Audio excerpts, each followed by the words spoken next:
Hey everybody, it's Steven from Asian Boss. The bilateral relationship between the US and North Korea has shown signs of improvement over the past few years, with President Trump even expressing openness to having the third US-North Korea summit. In the process, however, one thing that most people stop talking about is the issue of North Korean defectors. Even as we speak, people are risking their lives to escape from North Korea to have a better future. And these defectors often use brokerage services to get themselves safely out of North Korea. You're about to meet a broker who's dedicated over 15 years of his life to help over 6,000 defectors escape from North Korea. Could it possibly be the modern-day Oscar Schindler? Judge for yourself. 이렇게 저희 인터뷰에 응해주셔서 정말 감사드립니다. 제가 감사합니다. 어떤 일을 지금 하고 계신지 간단하게 소개를 부탁드려도 될까요?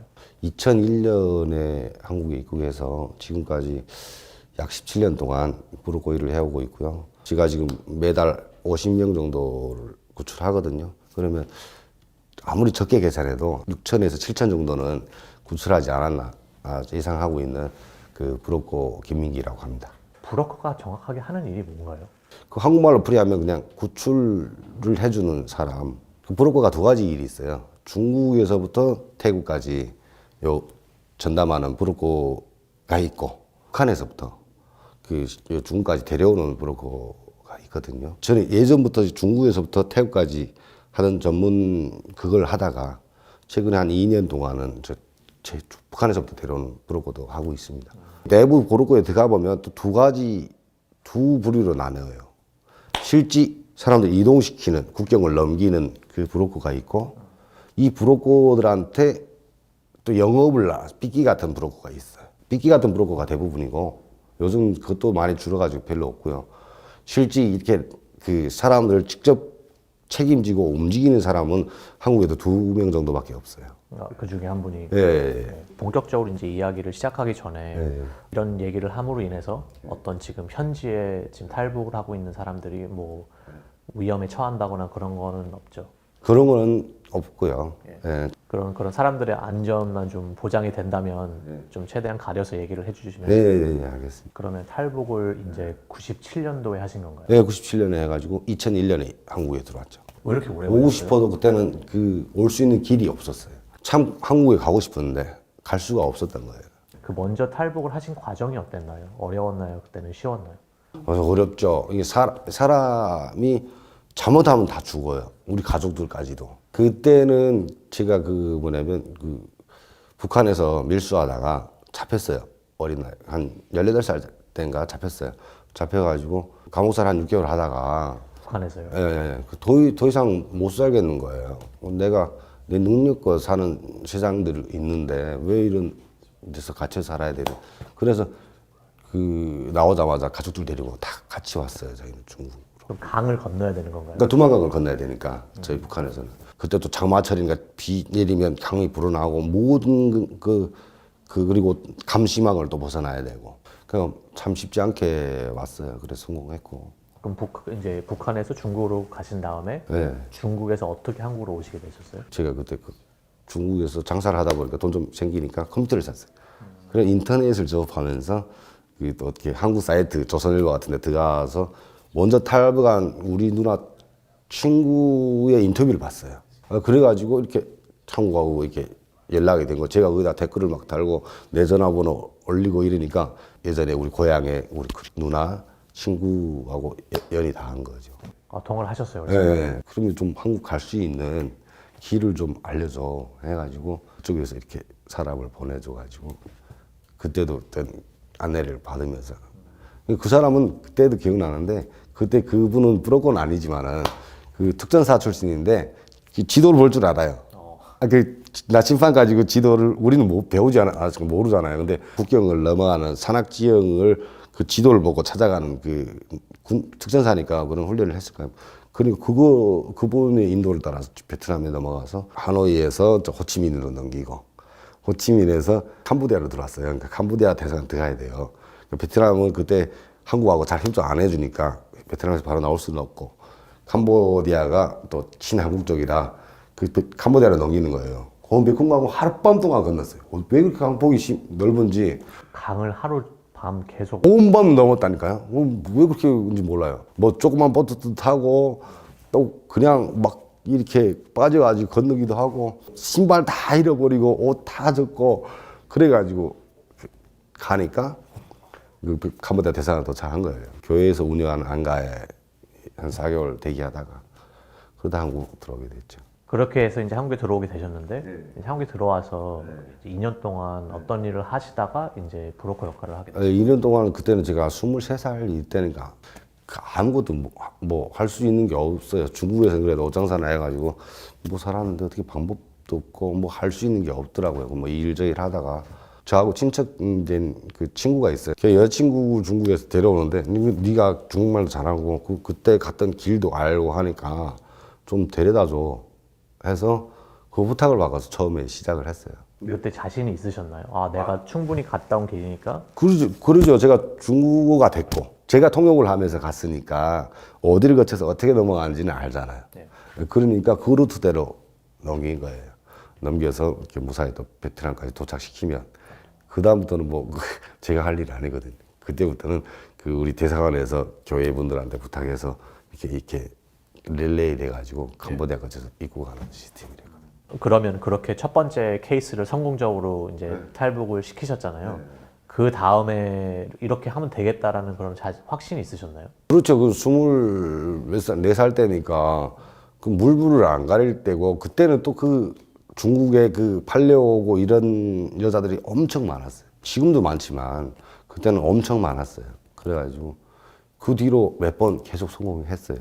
성공했고 마지막에 한번 하다가 제가 그 중국 변방대에 미행을 받아가지고 그 변방대한테 저희가 일행 7명 데리고 가다가 잡혔거든요. 어떻게 되셨어요? 그래서? 그 7명 다 북송되고 그 중에 저는 중국의 감옥으로 들어가고 3년 또 판결받고 감옥살이를 하고. 그럼 이제 3년 감옥살이를 하시고 나와서 이제 어떻게 하셨어요? 나와서 또 했죠. 또 계속 했죠. 근데 제가 직접 못 가잖아요. 입국 금지 당했어요. 그러니까 북한 중국 경내에서 그 나쁜 일을 했으니까 너 또 들어오면 또 나쁜 일 할 거 아니야. 그러니까 비자가 거부당하고 아예 못 들어가요. 그러면 거의 지금 6천 명에서 7천 명을 탈북을 시키셨다고 하셨는데 그러면 한 달에 보통 몇 명이 탈북을 하는 건가요? 지금은 북한의 탈북 시즌이에요. 지금이 또 시즌이에요. 네, 지금 시즌인데 4월 15일 그 김일성 생일을 기점으로 그 후로부터 그 이제 물도 높고 얼었던 강도 높고 하니까 그 후로부터 이제 한 가을까지 초겨울까지가 탈북 시즌이거든요. 그런데 왜 아직까지도 북한 사람들이 이렇게 탈북을 한다고 생각을 하세요? 더 나은 삶을 찾아서 탈북하는 거죠. 예전에는 물론 94년, 95년 이럴 때는 굶어 죽는 사람이 진짜 많았잖아요. 그때는 누구나 나 한 끼 먹여주면 따라 그래서 강을 건넜다면 지금은 그때보다는 좀 나아졌어요. 그러니까 먹고 살만은 한데 조금 먹고 살만한데 더 나은 삶을 찾아서 떠나고 또 여기 기존에 지금 4만 명 거의 되잖아요. 가족들이 와 있잖아요. 그럼 가족을 데려오고 엄마가 아들을 데려오고 아들이 또 할머니 데려오고 이렇게 동생을 데려오고 이런 릴레이가 계속 이루어지는 거죠. 북한에서는 이걸 어떻게 막나요? 막을 방법이 있나요, 이게? 지금은 쏴요, 진짜 경비대가. 예전에는 사살까지는 안 했거든요. 예전에 잘 넘어간다고 해서 배고파 넘어가고 그럴 때는 잘 안 죽였는데 요즘은 그 명령이 그 경비대에서 강 건너면 무조건 총으로 쏴요. 지키고 있는 뭐 경비를 하는 사람들을 섭외를 할 수는 없는 건가요?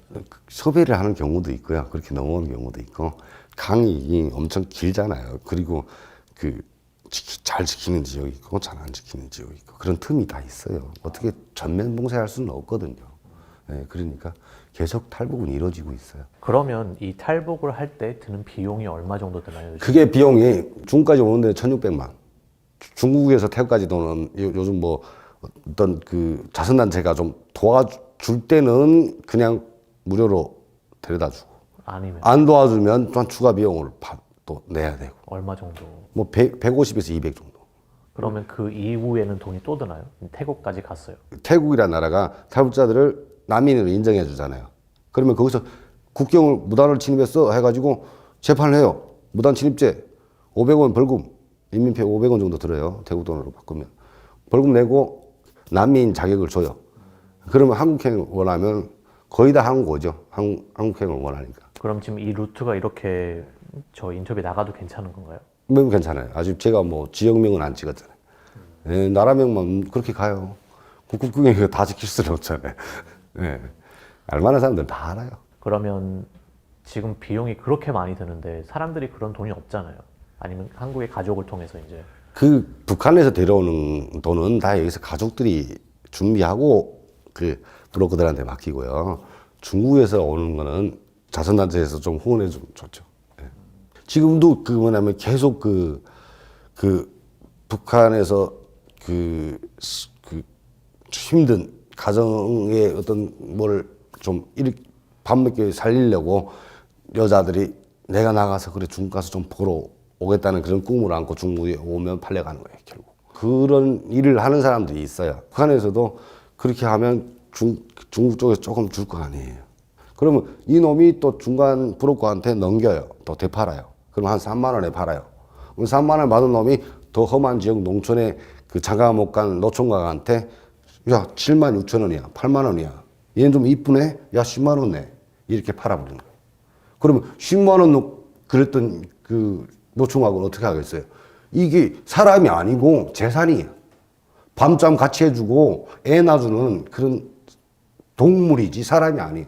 그 더 심한 막 그 험한 일도 해요. 막 다리 부러뜨려 놓던지 아니면 막 묶어놓고 그 순종할 때까지. 그 무식한 노총각들이 그런 행위를 지금도 우리 북한 여성들한테 하고 있다고요.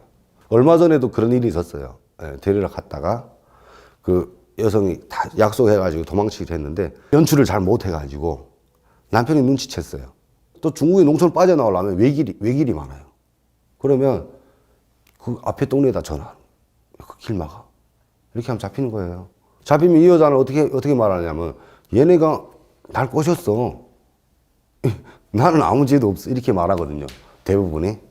그러면 우리 데리러 갔던 사람들만 완전 개새끼가 되는 거예요.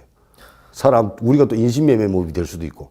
이런 나쁜 상황으로 가기 때문에 참 어려운 일이죠. 네. 이렇게 오랫동안 이 일을 해오시면서 후회 드신 적이 혹시 한 번이라도 있으셨나요? 후회할 때가 있죠. 저희도 왜 사고가 안 나겠어요? 사고가 나죠. 아무리 경험 많다고 해도 제가 움직이는 게 아니잖아요, 일일이. 그러니까 밑에 애들이, 가이드들이 잘못하거나, 밑에 그 마중하는 사람이 잘못하거나, 이런 자그마한 실수가 사고로 일으킬 때가 있거든요. 그럴 때면 좀 북송당하고, 끈에 건져내지 못하고, 이럴 때는 안타깝죠. 친척들한테 막, 내 가족이 이랬으면 막, 그런 걸 받을 때면 엄청 후회스럽죠. 그런데도 왜 이 일을 계속 하세요? 글쎄요, 제가 어떤 사명을 가지고 한다 하면 참 웃긴 놈 같아 보이잖아요. 저도 처음에 배운 그 일이고, 제가 제일 잘할 수 있는 일이고, 여기에 또 생계에도 걸려있고, 예. 뭐 어떻게 손을 뗄 수가 없네요, 이제는. 그런데도 그 사람들은 좀 부럽고라는 함부로 말하는 사람들이 있어요. 돈벌레니 그러면 당신이 해보던가요. 당신이 해보면 어디가 가지도 못해요. 또 솔직히 말하면. 지금 전 세계 사람들이 보고 있어요. 이 사람들한테 어떤 보내고 싶은 메시지 같은 게 있으신가요? 예, 북한이라는 우리 북한 탈북자들, 예, 조선 사람들이 아직도 지금 금전으로 판매되고 있고, 그 애 낳는 도구로 쓰여지고 있고, 이런 가슴 아픈 현장을 좀 관심 좀 가져주셨으면 감사하겠고요. 탈북 여성들에 대한 인권이고 이 사람들의 구출에 대해서 좀 도와주고 싶으신 좀 단체나 이런 데서 연락을 좀 주셨으면 너무 고맙겠습니다. 나는 앞으로 몇 명을 더 좀 구해내야겠다. 그런 어떤 목표가 있으신가요? 제가 그 어떤 방송에 나와서 10,000명까지만 채우겠다 했는데 계속 통일이 돼가지고 진짜 북한이 개방돼가지고 자유로운 왕래가 되고 이럴 때는 제가 할 일이 없잖아요. 그때까지는 계속 할 것 같아요. 저희가 도울 부분이 있을까요? 지금 돈이 얼마 정도 필요하신가요? 240만 원에서 50만 원 정도면 충분해요. 충분해요. 예. 그거면 모든 비용이 다 돼요. 자업자들 이동시키는데 또 식비도 줘야 되고 예전에는 우리 같이 왔던 일행의 엄마가 제가 구출해 주는데 옆에 사람은 자업자들 매몰찬 게 안 줘. 나는 돈 있으니까 밥 사 먹어. 엄마는 새끼를 굶으며 왔대요. 그래서 라면 국물 좀 남으면 주고 그거 먹고 눈치 남 먹을 때 저기 나가 있어야 되고 이런 들으면 아프잖아요. 예. 지 엄마가 그렇게 하는데 쟤는 그걸 몰라요. 저도 그 얘기 듣고 그 후로는 저희가 그 식비를 저희가 대요. 저희 마진에서 그걸 떼서. 예. 그게 인권이 아닌가요? 저는 그렇게 생각해요. 그러니까 현장에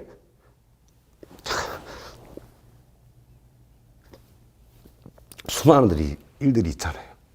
그 깨끗한 그런 후원을 받는다면 저희가 깨끗하게 할 자신이 있거든요. 진짜 그 이런 아픔을 같이 해줄 수 있는 단체가 생기면 좋겠어요. 아유, 참 갑자기 또 이게 원래 터지지 않는데 또 잘 건드시네.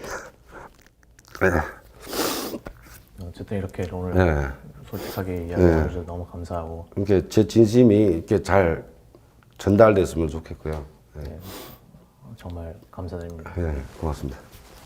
네. 네.